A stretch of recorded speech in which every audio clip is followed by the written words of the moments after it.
작년 11월 마지막 주에 우리가 시내산 언약이라는 중간 제목으로 출애굽한 이스라엘 백성이 드디어 시내산에 도착했다.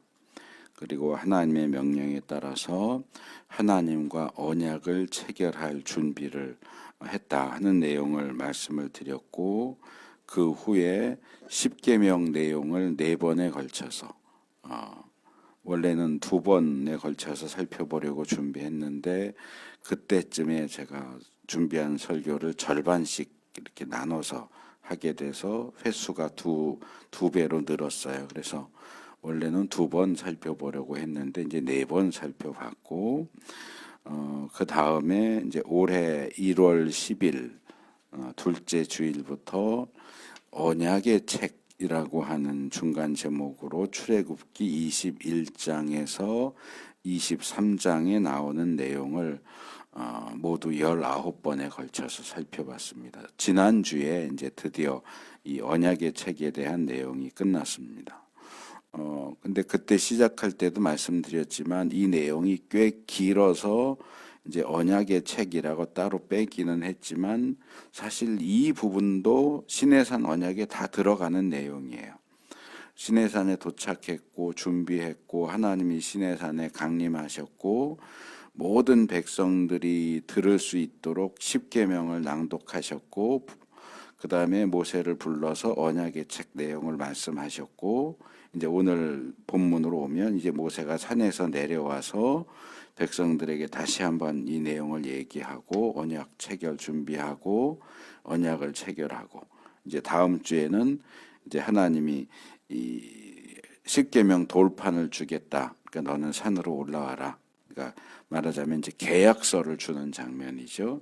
계약서 주겠다 하는 내용, 그렇게 해서 이 언약 체결 장면이 전반적으로 그렇게 흘러갑니다. 그래서 우리가 중간에 19번 동안 살펴봤던 언약의 책은 사실 시내산 언약과 전혀 관계없는 내용이 아니고 시내산 언약의 그 계약 조건이라고 할 수 있는 그 항목들을 십계명 10개로 요약되어 있는 것을 조금 더 풀어서 자세하게 설명해 주는 내용이다.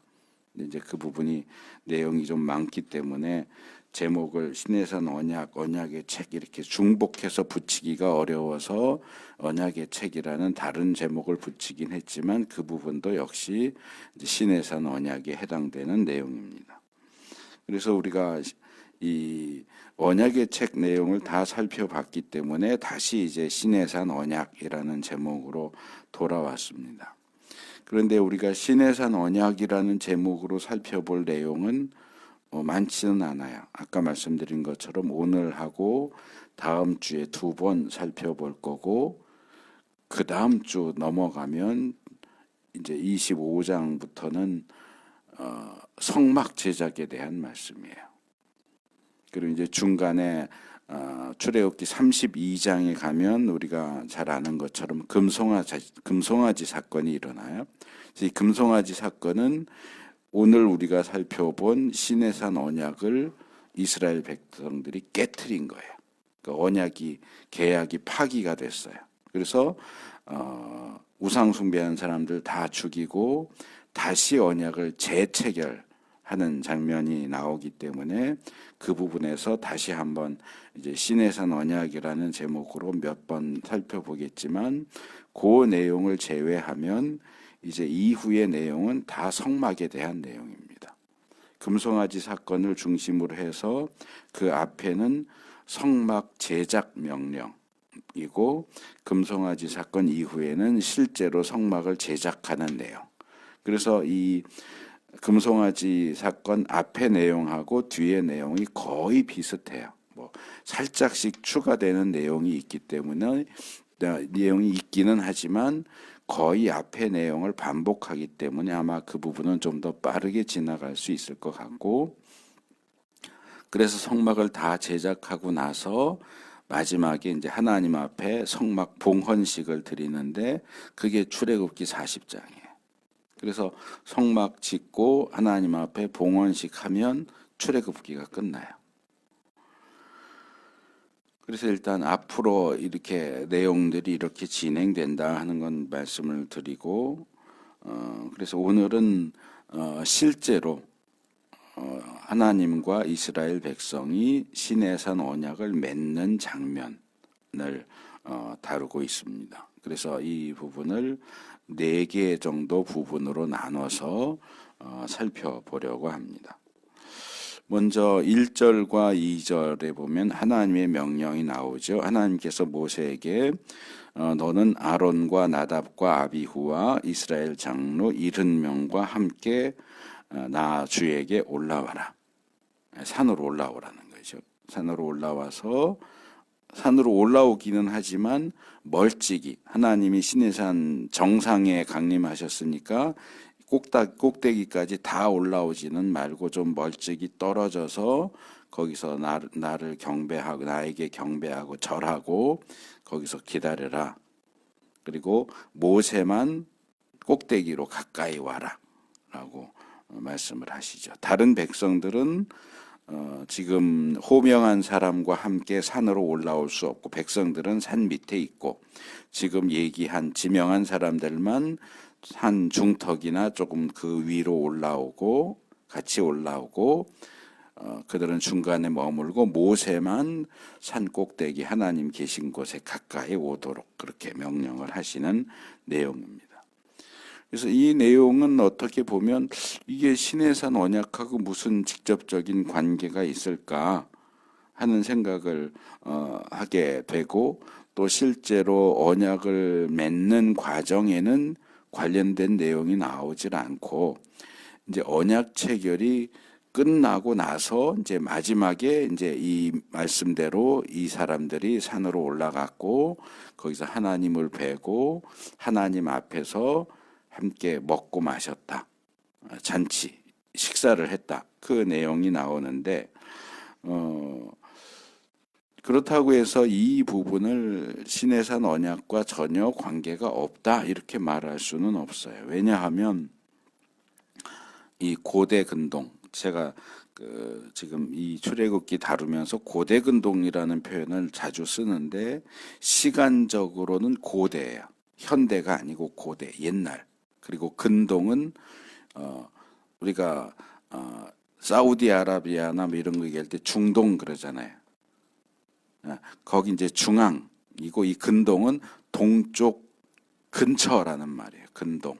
중동은 동쪽 중앙이고. 그러니까 유럽 사람들의 시각에서 볼 때 자기들 동쪽에 있는 지역의 중간이 중동이고 근동은 자기들 동쪽 가까이 있는 곳이 근동이죠. 그래서 고대 근동은 옛날 이 동쪽, 그러니까 우리가 살고 있는 한국, 일본 이런 동쪽이 아니고 터키 정도 되는 데가 이제 그들의 볼 때 동쪽인 거죠.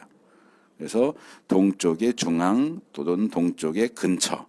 그러니까 지금으로 치면 이 팔레스타인 땅, 여기를 이제 근동이라고 불러요.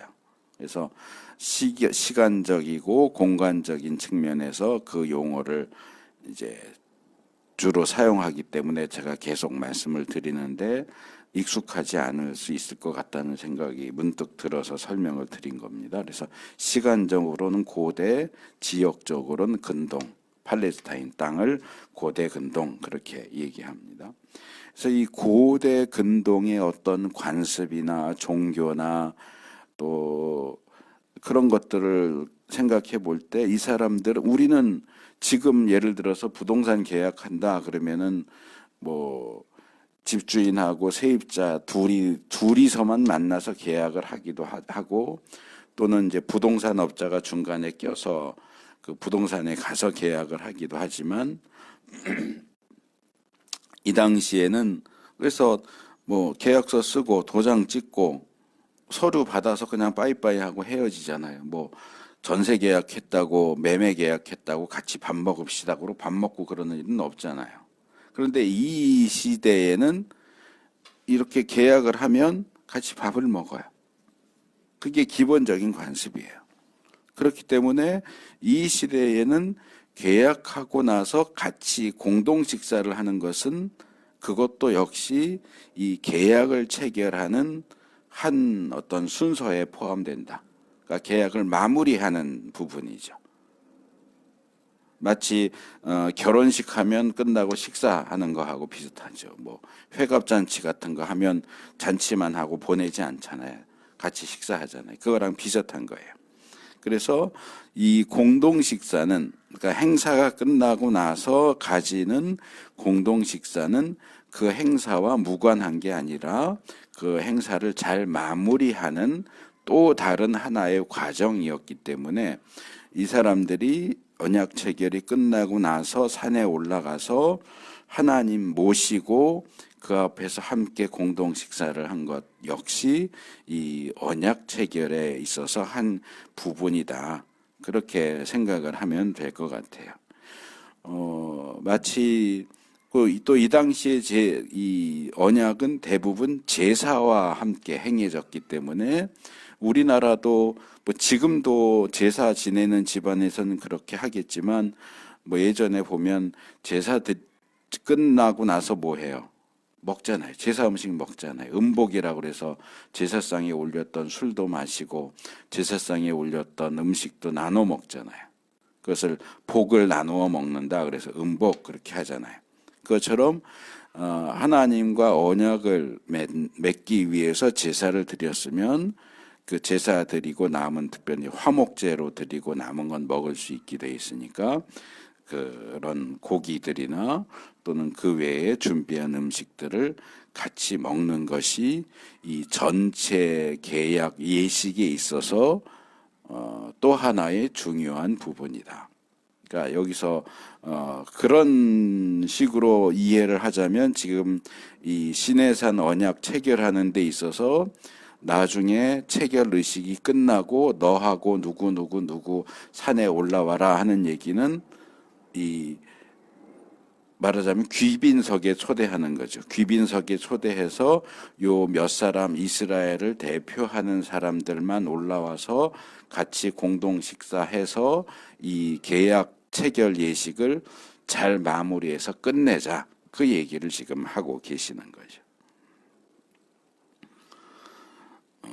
그래서 이제 두 번째로 넘어가면 이제 3절 내용인데요.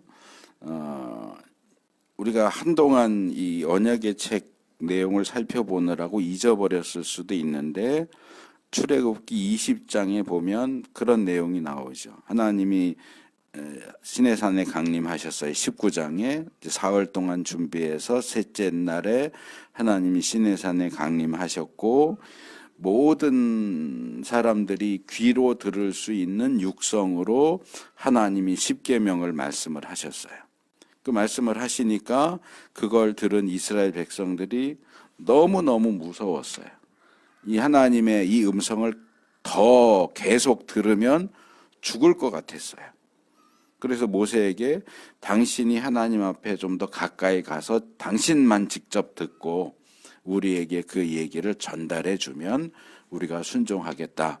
이렇게 해서 하나님의 허락을 받아서 모세가 하나님께로 더 가까이 가죠. 이게 출애굽기 20장 18절, 19절, 20절에 나오는 내용이에요. 그래서 백성들은 좀 더 멀찍이 뒤에 있고 모세는 산 더 가까이 가서 이 21, 22, 23장 언약의 책의 내용을 모세만 하나님께 직접 들은 거죠. 그리고 그 언약의 책 말씀이 끝난 다음에 지금 하나님이 이제 가서 언약 체결을 할 건데 체결 의식 끝나면 이 사람 데리고 산에 올라와 이 명령을 하신 거예요. 그러니까 이제 그 명령을 받은 모세가 내려왔어요. 그러니까 이 내려왔다가 한참 전 출애굽기 20장 18절에서 20절에 나오는 올라갔다에 이어지는 거예요. 올라가서 한참 듣고 이제 여기 이제야 와서 올라갔다가 이제 내려와서 백성들에게 뭘 했느냐? 백성들에게 지금까지 들은 출애굽기 21장에서 23장 말씀을 여기는 주님의 말씀과 법규 이렇게 했는데 언약의 책 내용이죠. 이 언약의 책 내용을 모두 백성들에게 전했다. 우리는 19번에 걸쳐서 살펴봤지만 그냥 앉은 자리에서 21장 1절부터 23장 마지막 절까지 쭉 읽으면 뭐 시간이 아주 많이 걸리진 않을 거예요. 3장밖에 안 되니까. 그래서 그 내용을 다 이야기했고 아마 중간에 생략됐지만 모세가 백성들한테 이거 하나님이 말씀하신 건데 이게 하나님 편에서의 요구사항인데 이거 너희들이 지킬 거냐 아마 물어봤겠죠. 그러니까 백성들이 예 지키겠습니다. 백성이 한 목소리로 주님께서 명하신 모든 말씀을 지키겠다고 대답했다 그러잖아요. 물어봤으니까 대답했겠죠. 근데 물어봤다는 내용은 빠져 있는 거죠. 하나님이 하신 말씀 전하고 니네들 이거 다 지킬 거야? 라고 확인하니까 예 지키겠습니다 하고 대답을 했다 하는 내용이 나오는데 이게 출애굽기 19장 3절에서 8절에 나오는 상황과도 아주 비슷해요. 거기도 하나님의 말씀을 너희가 지킬 거냐라고 물어보고 백성들이 지키겠습니다라고 대답하는 장면이 처음 나왔고 여기 두 번째로 나오고 뒤에 한 번 더 나와요. 또 언약 체결 의식 중에 다시 한번 언약의 책을 내용을 이야기하고 백성들이 그것을 지키겠습니다라고 대답하는 장면이 이 시내산 언약 전체 이야기 중에서 3번이나 나와요. 그래서 전에도 말씀을 드렸지만 하나님께서 하나님의 백성과 맺으시는 그 언약은 조건 없이 주어져요. 무조건적으로 주어져요. 제가 계약과 언약이 어떻게 다른 의미로 사용이 되는가도 말씀을 드렸고 성경에 나오는 언약이 조건적인 언약, 시내산 언약이 대표적으로 조건적 언약이고 무조건적인 언약, 노아 언약이나 아브라함 언약 같은 경우는 조건이 붙어 있지 않아요. 그래서 무조건적 언약 이렇게 이제 구분을 하는데 좀 더 자세히 들어가면 무조건적인 언약에도 조건적인 요소가 들어가 있고 조건적인 언약에도 무조건적인 요소가 들어가 있다 하는 거 제가 말씀을 드렸어요. 예전에 언약에 대해서 몇 번 말씀을 드리면서 그래서 그것을 다시 구분을 해보면 주로 하나님이 누군가에게 야, 너 나하고 언약 맺을래? 라고 할 때는 그건 무조건적이에요. 뭐 네가 이렇게 했으니까 뭐 너가 이렇게 잘났으니까 너가 이렇게 뭔가 대단한 일을 해냈으니까 언약 맺자 그러지 않아요. 언약 맺자고 하는 말하자면 제안은 무조건적으로 주어져요. 그렇지만 실제로 언약을 맺고 그 언약이 유지되는 것은 조건적이에요. 하나님의 요구사항이 있고 인간 편에서 그 요구사항을 지켜야 언약이 맺어지고 언약이 유지돼요. 하나님이 너랑 나랑 언약을 맺는 조건은 이거야. 지금 시내산 언약에서처럼 십계명과 언약의 책이 하나님 편에서 내세우는 조건인데 만약에 이스라엘 백성이 저는 그거 하기 싫은데요. 그러면 시내산 언약 맺어질 수가 없어요. 또 하겠습니다 하고 언약을 맺었는데 그 후에 그 조건을 시행하지 않아도 언약이 유지가 되지 않아요.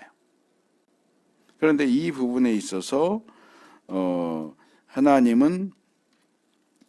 하나님이 제시하시는 그 요구를 지키지 않겠다고 하는 사람과 억지로 언약을 맺지는 않으신다는 거예요. 그러니까 계속 물어보는 거예요.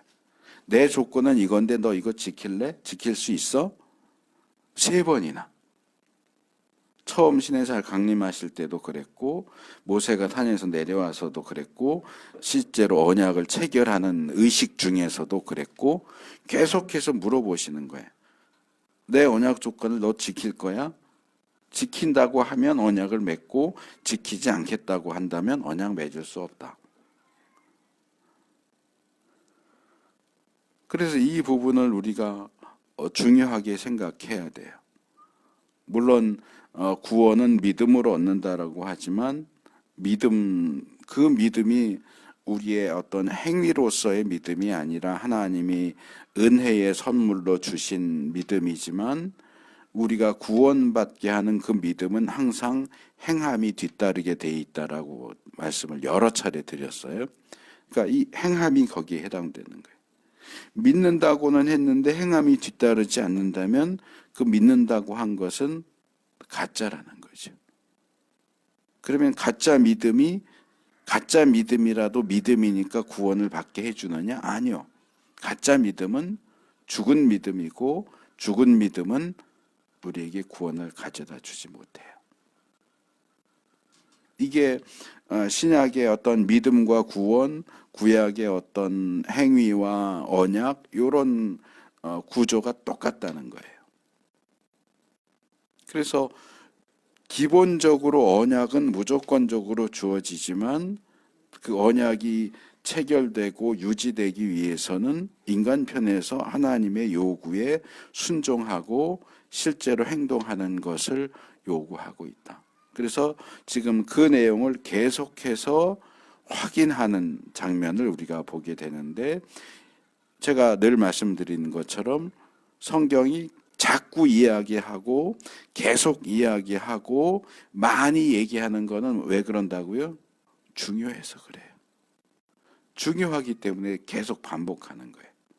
우리가 선생님이 수업 시간에 중요한 건 자꾸 반복하고 자꾸 얘기하듯이 하나님도 중요한 건 우리에게 자꾸 얘기하세요. 그래서 하나님이 중요하게 생각하시는 그 부분을 우리도 중요하게 생각할 수 있어야 된다는 거예요.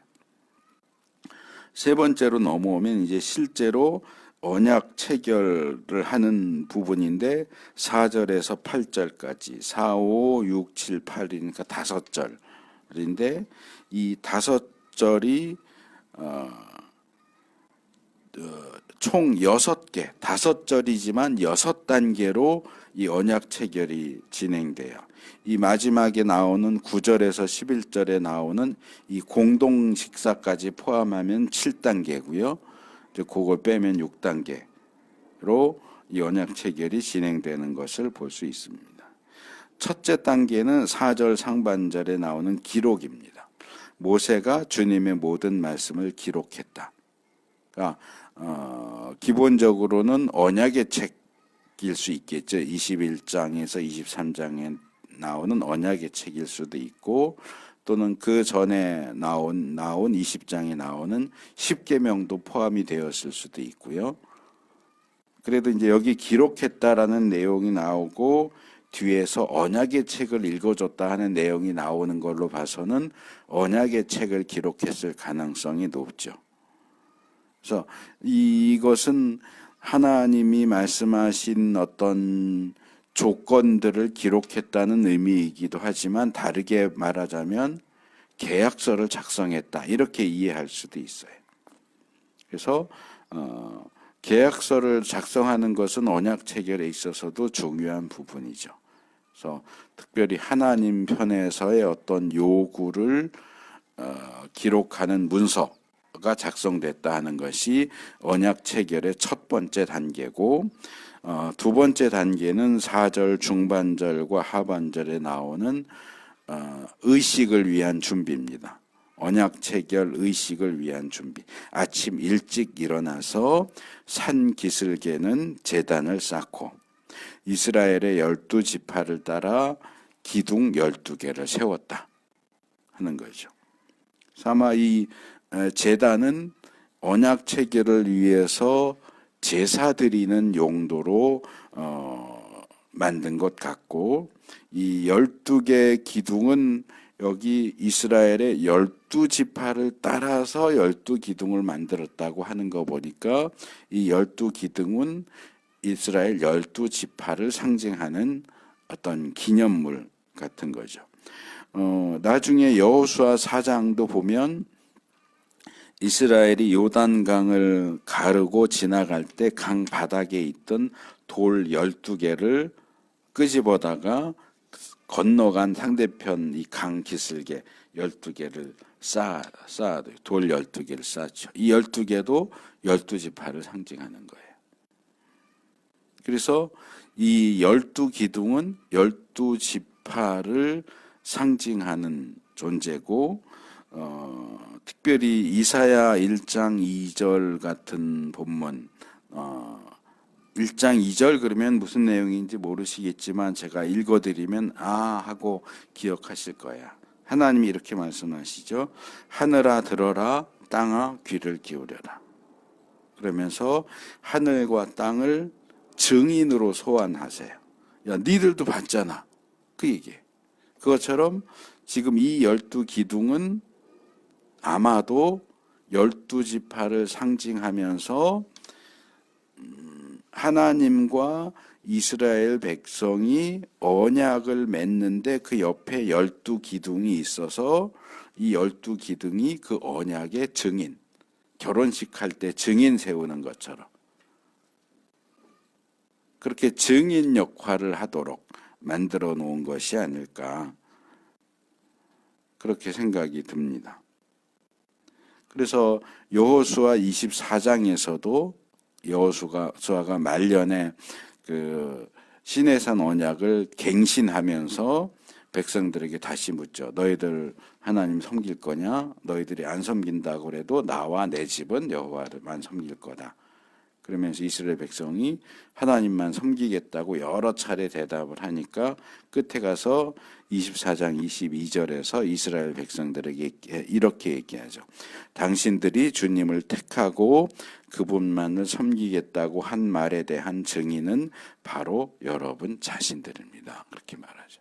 그래서 여기 실제로 하나님과 언약을 맺는 것도 이스라엘 자손들이고 이 옆에 세워놓은 12기둥도 사실은 이스라엘 자손들을 상징하는 12지파를 상징하는 기둥들이니까 여기 있는 실제 이스라엘 사람들과 옆에 세워놓은 12기둥은 둘 다 똑같이 이스라엘 자손을 가리켜요.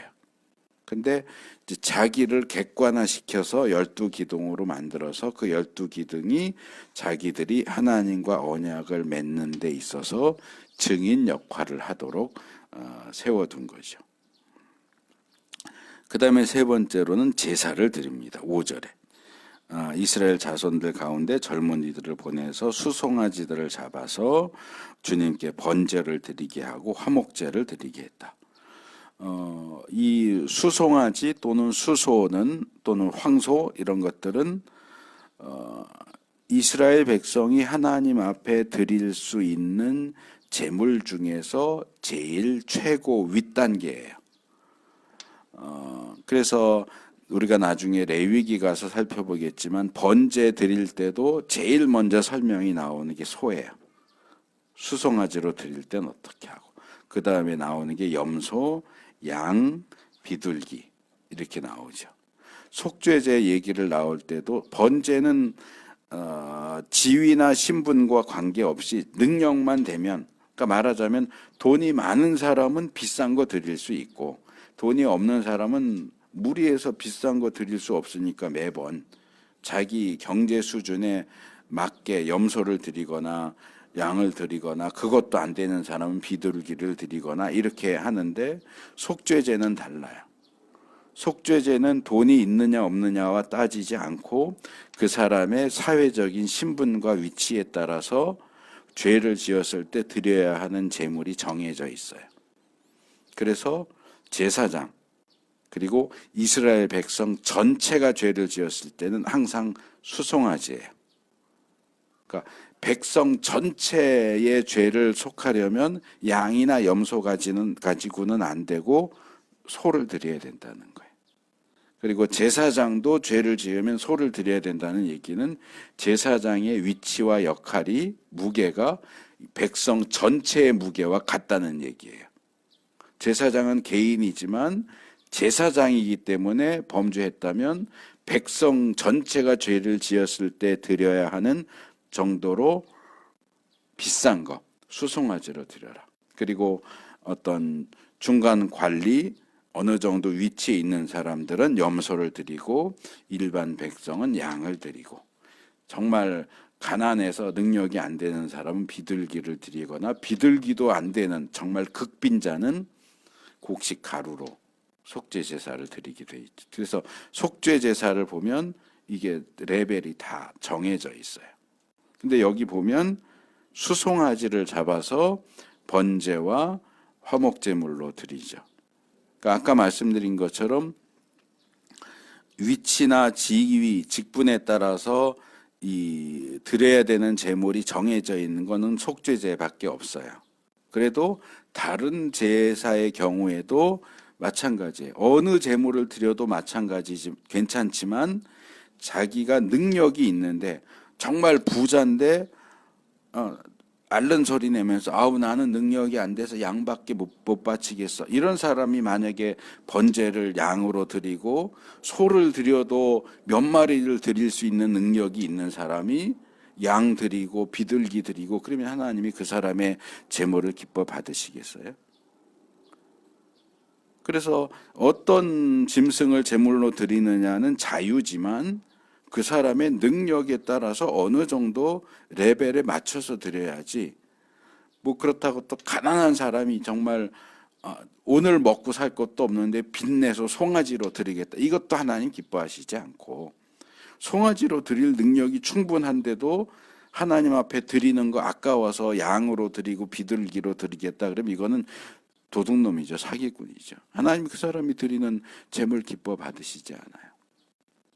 그래서 어쨌든 수송아지는 제일 비싸고 제일 레벨이 높은 제물인데 지금 이 시내산 언약은 이스라엘 백성 전체가 하나님과 언약을 맺는 그런 과정이기 때문에 이스라엘 백성 전체가 드릴 수 있는 것 중에 가장 좋은 걸 드리다 보니까 수송아지를 드리게 되는 거예요. 그래서 수송아지들을 잡아서 번제로도 드리고 화목제물로도 드리게 그렇게 하죠. 그래서 시편 50편 5절에 보면 하나님께서 이런 말씀을 하시는 내용이 나와요. 나를 믿는 성도들을 나에게 불러 모아라. 희생 제물로 나와 언약을 세운 사람들을 나에게로 불러 모아라. 그러니까 나를 믿는 성도들이라는 말과 희생 제물로 나와 언약을 세운 사람들이 같은 사람들이에요. 그러니까 이스라엘 백성이죠. 이스라엘 백성은 나를 믿는 성도들이고 또 희생 제물로 나와 언약을 맺은 사람들이다 하는 얘기죠. 그러니까 여기 보면 하나님과 언약을 어떻게 맺었냐? 희생 제사를 드려서 희생 제물을 드려서 언약을 맺는 거다라고 하는 사실을 분명하게 지적을 하고 있죠. 그래서 이 구약 시대에서 하나님과 언약을 맺는 것은 제사를 드리는 걸 통해서 이루어진다. 사람과 사람 사이에 계약을 맺을 때도 하나님 앞에 가서 하나님께 제사를 드리면서 계약을 맺었다. 이렇게 볼 수 있을 것 같아요. 그래서 본문에서도 하나님과 계약을 맺기 위해서 번제와 화목제 같은 제사를 드리죠. 그 다음에 네 번째 6절에 보면 제단에 피를 뿌렸다 그럽니다. 그래서 이 번제와 화목제로 바치는 짐승을 잡을 때는 늘 피가 중요하게 사용되기 때문에 전에 제가 피가 왜 중요하냐 하는 거 말씀을 드렸잖아요. 피 먹으면 안 된다, 기름 먹으면 안 된다 할 때 제사에 있어서 피가 어떤 의미를 가지고 왜 중요하냐 말씀을 드렸는데 그러다 보니까 짐승을 잡을 때는 항상 피를 받아요. 아마 이렇게 목을 따서 이렇게 양동이 같은 데다가 이제 소 같은 경우는 크니까 여러 개 양동이를 써야 됐겠죠. 그래서 피를 절반은 그릇에 담아놓고 이건 왜냐하면 나중에 써야 돼요. 따로 절반 그러니까 피를 받아서 절반은 남겨놓고 절반은 지금 제사 드린 제단에다가 뿌렸어요. 그러니까 이 언약 체결에 있어서 피를 뿌리는 것은 상당히 중요한 의미를 가집니다. 그리고 이것은 사실은 약식이에요. 그러니까 모든 절차를 완벽하게 갖추는 게 아니고 줄여서 요약해서 간략하게 계약을 맺는 방식입니다. 그래서 이 부분에서 이 언약은 제가 몇 차례 설명을 드렸지만 이 언약 체결에 사용되는 용어하고 언약 체결하는 방법에 대해서 조금 말씀을 드려야 될 것 같아요. 우리는 보통 언약 또는 언약은 뭐 일반적으로 안 쓰니까 계약하면 계약을 어떻게 한다고 얘기를 해요? 계약서를 쓴다고 말하거나 계약을 체결한다거나 이건 한문 표현이고 계약을 맺는다 그러죠. 계약을 맺는다. 근데 히브리 사람들은 성경 시대 사람들은 계약을 맺는다라고 하지 않았어요. 물론 우리가 가지고 있는 성경을 보면 다 계약을 맺는다라는 식으로 되어 있기는 해요. 근데 그건 우리식으로 바꿔서 번역을 한 거고 히브리 표현으로는 계약을 맺는다가 아니고요. 계약을 자른다 이렇게 돼요. 카라트, 베리트. 카라트가 자른다는 뜻이고 베리트가 언약이에요. 그래서 언약을 맺는다는 원래 히브리 표현으로는 카라트 베리트예요. 언약을 자른다. 왜 언약을 맺는다고 안 하고 언약을 자른다고 말할까요? 이 표현은 히브리 사람들이 언약을 맺는 방법에서 나온 표현이에요. 이 부분 이미 우리가 살펴본 적이 있어요. 기억을 하실지 모르겠는데 제가 아브라함에 대해서 말씀을 드릴 때 창세기 15장에 보면 횃불 언약이라는 게 있어요. 하나님, 그러니까 아브라함 언약이죠. 아브라함과 하나님이 언약을 맺으시는데 거기 횃불이 하나님을 상징하는 횃불이 등장하기 때문에 별명처럼 횃불 언약이라고도 불러요. 그거를. 그 횃불 언약에 보면 어떻게 언약을 체결했는지가 나오죠.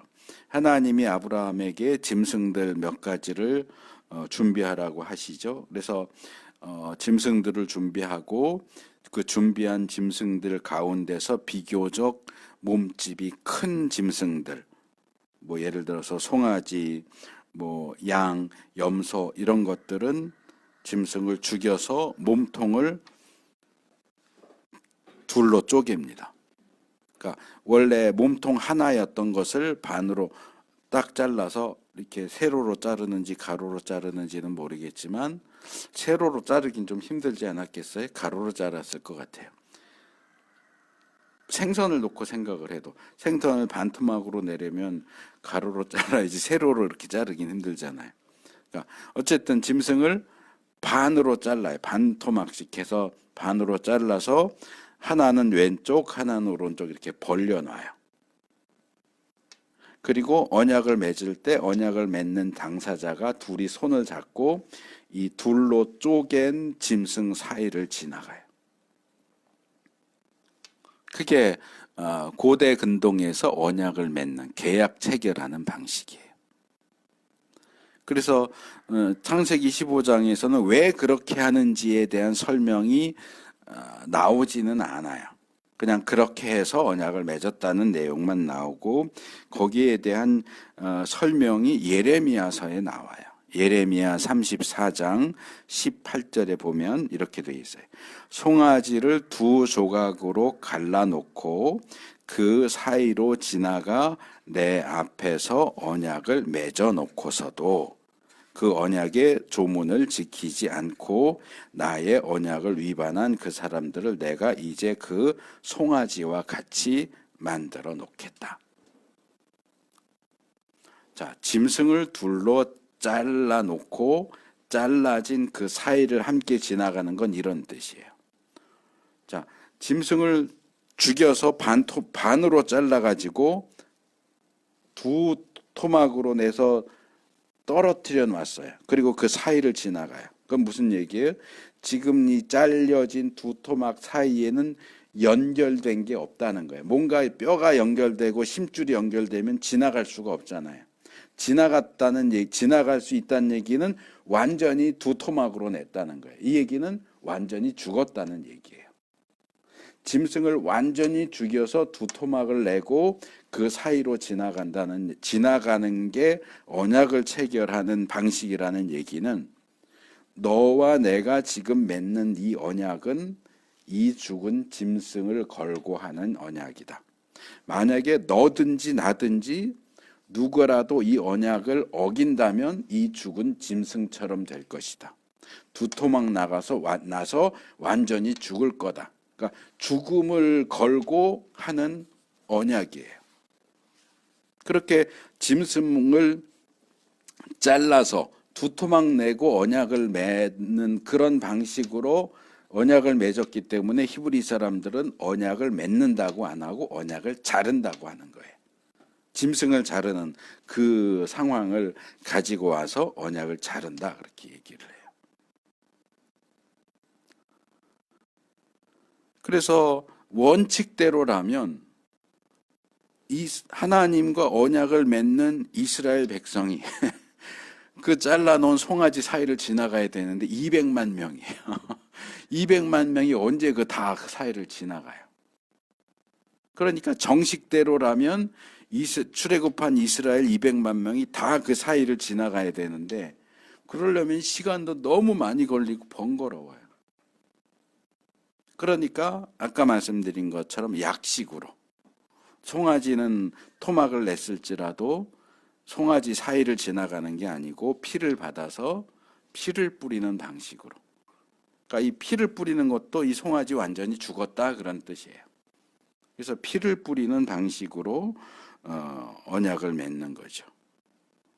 그래서 원래 방식에서는 짐승을 둘로 나누고 계약을 맺는 A와 B가 같이 함께 거기를 지나가야 돼요.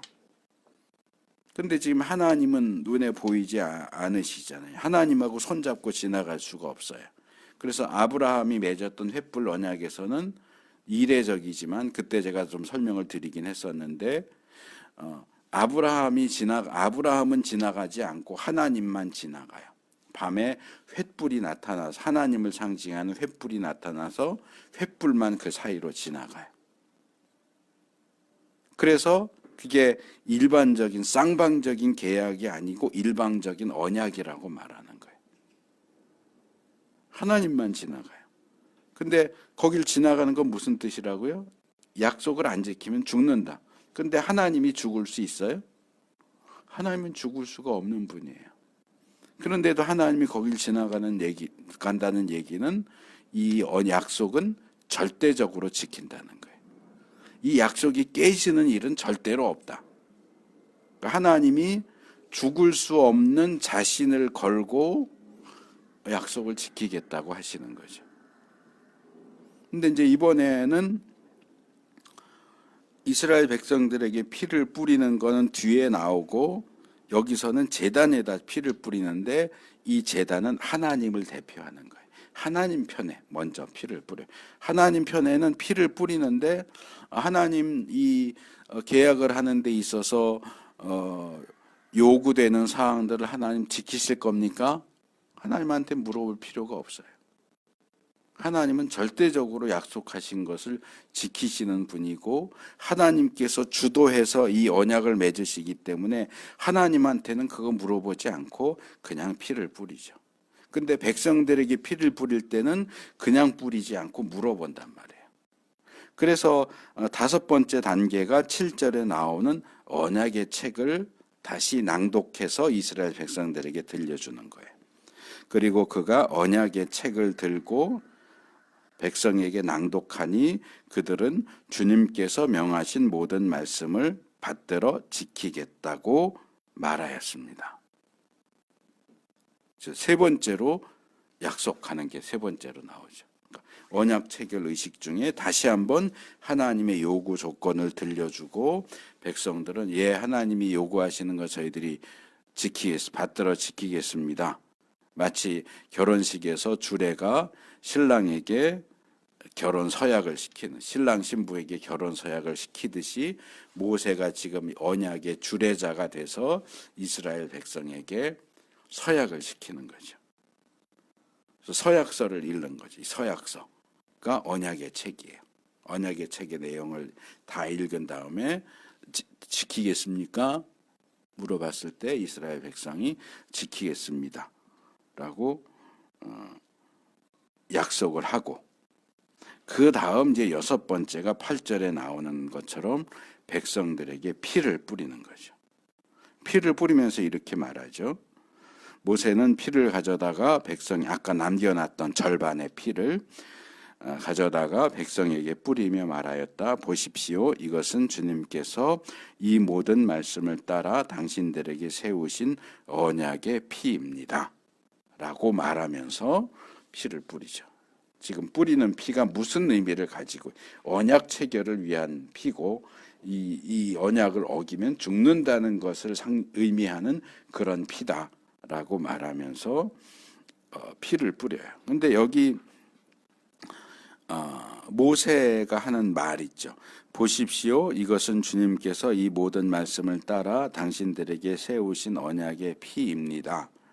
라는 이 문구는 제 생각에는 이 고대 근동에서 이렇게 짐승 사이로 지나가는 거 말고 피를 뿌리는 방식으로 언약을 맺을 때 사용되는 공식 문구 같아요.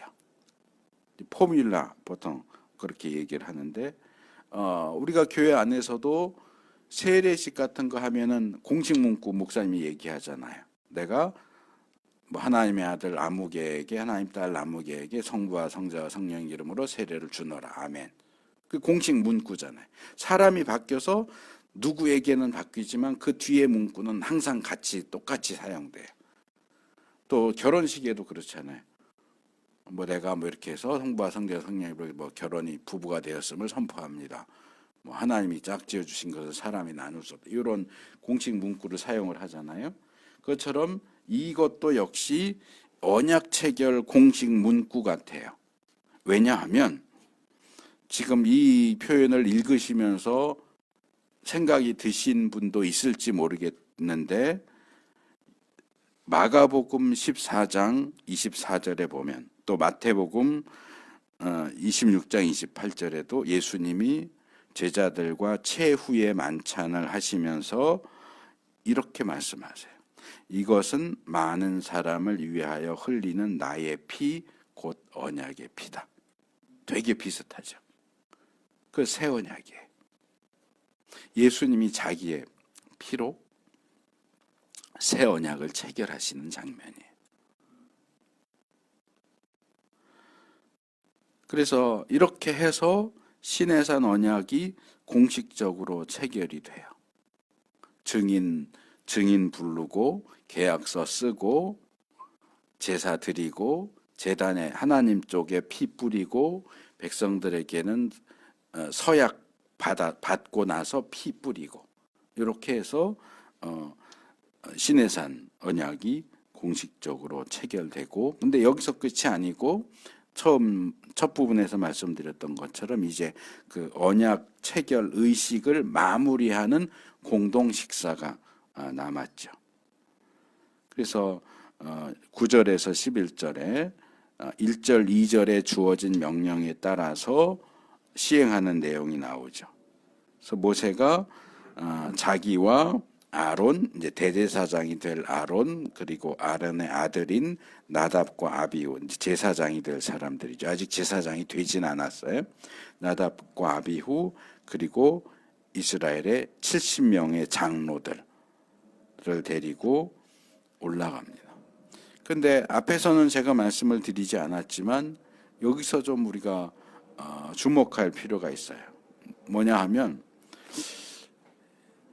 70명의 장로들이나 아론을 데리고 산에 올라가는 건 이해가 되는데 나답과 아비후, 아론의 아들인 나답과 아비후는 왜 데리고 올라갔을까? 여긴 여호수아도 없잖아요. 모세의 뒤를 이을 후계자인 여호수아도 데리고 가지 않았는데 왜 나답과 아비후를 데려갔을까? 이게 모세가 무슨 아론의 청탁을 받아서 원래 나답과 아비후는 거기에 낄 급이 아닌데 자격이 없는데 이렇게 슬쩍 명단에 집어넣은 게 아니고 하나님이 처음부터 얘 데리고 와 할 때 나답과 아비후도 거기 포함되어 있었다는 거죠. 그래서 나답과 아비후는 말하자면 2세대쯤에 해당되는, 사실 엄격하게 말하면 1세대예요. 출애굽할 때 20살 이상이면 출애굽 1세대라고 부르고 여호수아와 갈렙도 출애굽 1세대였거든요. 그래서 아마 나답 아비후도 1세대였을 거예요. 모세 아론의 아들 그 다음 때이긴 하지만 이 사람들도 출애굽 1세대이긴 했을 텐데 그래도 연령층을 보면 어리죠. 청년이죠. 모세와 아론이 장년층이라면 여호수아, 나답, 아비후, 갈렙 이 사람들은 청년층이에요. 출애굽 1세대라고 해도 이 청년층이기 때문에 사실은 이 이스라엘의 최고 지도자 계급이라고 할 수 있는 여기에 끼어 들어가기에는 좀 모자라다. 물론 나중에 제사장으로 세워지긴 할 거지만 아직 제사장으로 세워진 것도 아니고 그런 점에서 아마도 이 나답과 아비후의 입장에서는 최고위층 말하자면 최고위층 회의에 초청돼서 불려갔다라고 하는 사실이 굉장히 영광스럽고 자랑스러운 일이었을 수 있겠다라는 생각을 해요. 그래서 이게 굉장히 긍정적이고 고무적인 일이기도 하지만 그런데 나중에 나오는 나답과 아비후에 대한 내용을 살펴보면 이게 또 나답과 아비후에게 독이 되지 않았을까 하는 생각도 들어요. 왜냐하면 레위기 10장에 가면 나답과 아비후가 제사장으로 세워진 다음에 하나님이 명하시지 않은 다른 불법적인 불을 가지고 분향하려고 하다가 죽죠. 하나님 앞에서 불이 나와서 죽어요. 왜 그랬을까? 왜 제사장으로 이제 금방 제사장으로 세워진 사람들이 긴장도 많이 하고 이랬을 텐데 왜 하나님이 정하신 대로 하지 않고 자기 마음대로 다른 불을 가져와서 사용했을까? 그 사건 바로 뒤에 제사장들이 하나님 앞에 나갈 때 술 취하지 말아라 하는 내용이 나오기 때문에 대부분의 학자들이 아마도 나답과 아비후가 술에 취한 상태에서 그렇게 하지 않았을까라는 추측을 해보지만 저는 이 부분도 관련이 있다라고 생각을 해요. 나답과 아비후가 마음이 높아진 거예요. 우리 나이 또래에 그 자리에 불려나간 사람이 누가 있어? 마음이 높아지고 교만해져서 하나님 앞에서까지도 자기들 하고 싶은 대로 할 수 있다고 그래도 된다고 생각하지 않았을까? 하나님이 분향할 때는 꼭 이 불을 사용하라고 하셨지만 우리쯤 되는 사람이라면 우리 마음대로 얼마든지 다른 불 사용해서 분향해도 하나님이 다 괜찮다고 하실 거야. 아마 이랬을지도 몰라요. 우리가 하나님으로부터 받은 은혜가 결국 우리를 멸망하게 만드는 결과가 될 수도 있다는 거예요. 하나님이 나답과 아비후를 함정에 빠뜨렸다는 얘기가 아니고 하나님이 나답과 아비후에게 은혜를 베푸셨는데 나답과 아비후가 그 은혜를 착각했고 오용했어요. 나쁜 방향으로 사용을 했어요. 그것이 결국 자기들의 죽음으로 이어졌죠. 그래서 우리가 하나님 앞에 은혜를 받은 것에 대해서 감사하고 또 때로는 뭐 자랑하고 간증하고 이럴 수 있지만 그것이 오히려 올무가 되고 덫이 되지 않도록 조심해야 됩니다. 바울이 말하잖아요. 섰다고 생각하는 자는 넘어질까 조심해라. 하나님이 나를 특별하게 대우해 주셨어. 하나님이 나한테는 다른 사람들한테는 하지 않는 걸 해주셨어. 라고 하는 것이 우리에게 독이 되지 않도록 조심할 필요가 있습니다. 둘째로 이건 그렇게 중요한 부분은 아닐 수 있는데 여기 10절에 묘사되는 하나님의 모습이 에스겔서나 요한계시록에 나오는 하나님의 모습하고 상당히 비슷해 보인다는 거죠. 이 모든 본문들에는 공통점이 있는데 뭐뭐 같다, 뭐뭐 같다라는 표현이 사용된다는 거예요. 우리 불완전한 인간의 불완전한 언어로는 완전하신 하나님과 관련된 것들을 완전하게 묘사하는 게 불가능해요. 그러다 보니까 뭐뭐하고 비슷하다, 같다 하는 정도로 묘사할 수밖에 없다 하는 것을 기억할 필요가 있습니다. 그래서 그런 부분들을 다룰 때 많은 사람들이 실수를 하는데, 우리는 이 바닥에 있고 하나님은 여기 위에 있는데 뭔가 하나님과 관련된 것을 조금 맛봤다고 해서 지금 이 하나님을 확 끌어내려서 자기 수준에 놓고 얘기하는 사람들이 참 많아요. 그러면 안 돼요. 하나님이 우리에게 뭔가를 보여주셨다고 해도 바울이 말하는 것처럼 고린도에서 자기라고도 안 해요. 내가 3층 전 셋째 하늘에 올라간 어떤 사람을 안다. 그 사실 자기 얘기인데 그런 사람을 내가 알아. 그런데 그 사람도 갔다 왔는데 자기가 가서 보고 온 것을 어떻게 말을 할 수가 없어서 아예 말도 꺼내지 못했어. 사실 그게 맞는 거예요. 근데 요한은 그걸 어떻게든 말하려고 하다 보니까 뭐뭐 같고 뭐뭐 같고 뭐뭐 같고 하는데 바울은 아예 그것도 안 해요. 뭐뭐 같고도 안 해요. 내가 말을 할 수가 없는 걸 봤어. 말을 할 수가 없어. 그게 맞는 거예요, 사실은. 근데 뭐 요한도 또 말을 할 수가 없어 그러고 말 안 했으면 요한계시록이 없었겠죠. 그나마 뭔가 시도를 했기 때문에 우리한테 요한계시록이라는 책이 주어진 건 또 감사한 일이긴 한데, 그런 말을 할 수 없는 것을 자꾸 뭔가 말로 무리하게 하고 억지로 하면 문제가 생겨요. 그래서 그런 부분들에 있어서도 우리가 좀 조심할 필요가 있다. 그리고 마지막으로 그들이 그렇게 하나님 앞에서 하나님을 뵈면서 먹고 마실 수 있었던 것은 하나님께서 그들을 치지 않으셨기 때문이다. 제가 몇 차례 말씀을 드린 적이 있지만 영광스러운 하나님 앞에 노출된 죄인인 인간은 죽을 수밖에 없어요. 근데 이번에 이들은 그 앞에 노출됐는데도 안 죽었다. 왜? 하나님이 죽지 않도록 조처를 취하셨기 때문이다.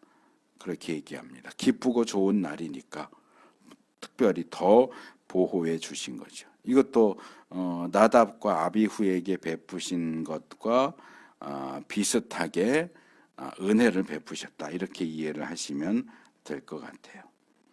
오늘 우리가 드디어 시내산 언약 체결하는 장면을 직접 살펴봤습니다. 여기에 나오는 각각의 행동들이 무엇을 의미하는지도 살펴봤고요. 우리가 하나님과 언약을 맺는다. 다른 말로 하면 하나님의 백성이 된다.